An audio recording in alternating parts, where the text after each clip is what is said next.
पण बांधले पीडब्ल्यूडी बांधकामाचे आणि 1.5 महिने कसं सगळं हो आता पण ना कॉन्ट्रॅक्टरला दिला शहरप्रमुख शिवसेना आम्ही उठवायला होतो ना तर लोखंडी म्हणजे आपण आपल्या छपराला तरी महाराज आम्ही चांगले वापरतो एकदम लो क्वालिटीचे लोखंडाचे MSC सी चॅनल वापरतो एवढं आणि पूर्ण आतमध्ये पोकळ आणि ब्रॉन्झ नाही काय नाही काय नाही पातळ पत्रा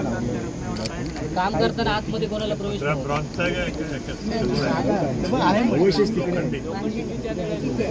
आतमध्ये लोखंड होतं सी चॅनल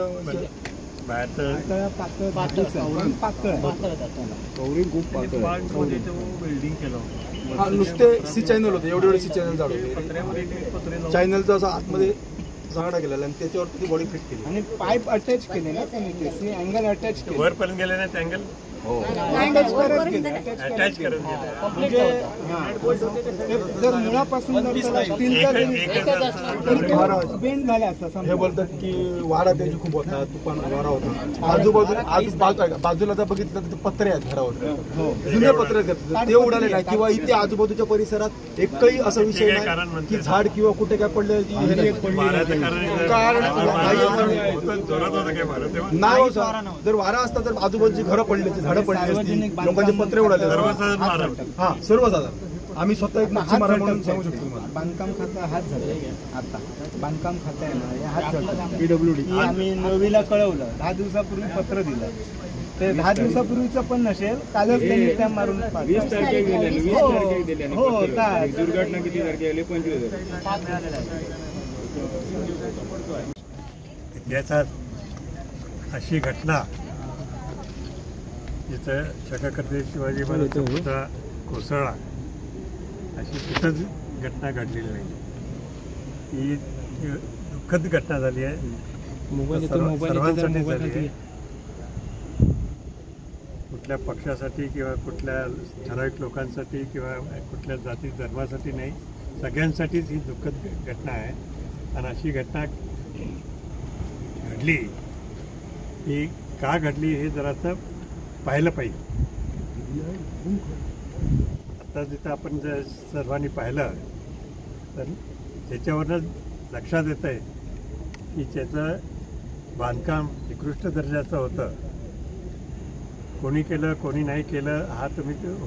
बघा तिथं आणि ज्यांनी त्याच्यावर दुर्लक्ष केलं किंवा हलगर्जीपणा केले त्याच्यावर चौकशी नंतर त्याच्यावर कारवाई झाली पाहिजे यात काही प्रश्न नाही आणि छत्रपती शिवाजी महाराज यांचं कार्य हे सर्वांसाठीच महत्त्वाचं आहे म्हणून इथं कोणी राजकारण करण्यासाठी लोकांना तर कळालीच आहे पण भारताच्या बाहेरसुद्धा जे भारतीय लोक आहेत मराठी लोक आहेत महाराष्ट्रीयन लोक आहेत या सर्वांनाच ही आवडलेली नाही आहे अर्थातच इथं मी कोणाचा खऱ्या अर्थाने निषेध करायला आलो नाही आहे पण अशी घटना घडती आपल्या भारतामध्ये आणि तेही पंतप्रधान यांनी हा पुतळा 8 महिन्याच्या आधीच त्याचं अनावरण केलं होतं आणि असं लक्षात येतं की ती घाई गडबडीने जे केलं ते नको करायला पाहिलं होतं पूर्णपणे त्याचं लक्ष त्याच्यावर ठेवून करून घेतलं पाहिलं होतं दर्जेदार कॉन्ट्रॅक्टरकडनं करून घ्यायला पाहिलं होतं आणि एकंदरीतच आपल्या नेव्हीलासुद्धा इथं दोष देऊन काही उपयोग नाही आहे त्यांच्या हातात काही नव्हतं आणि एकंदरीत जर पाहिलं तर ज्यांनी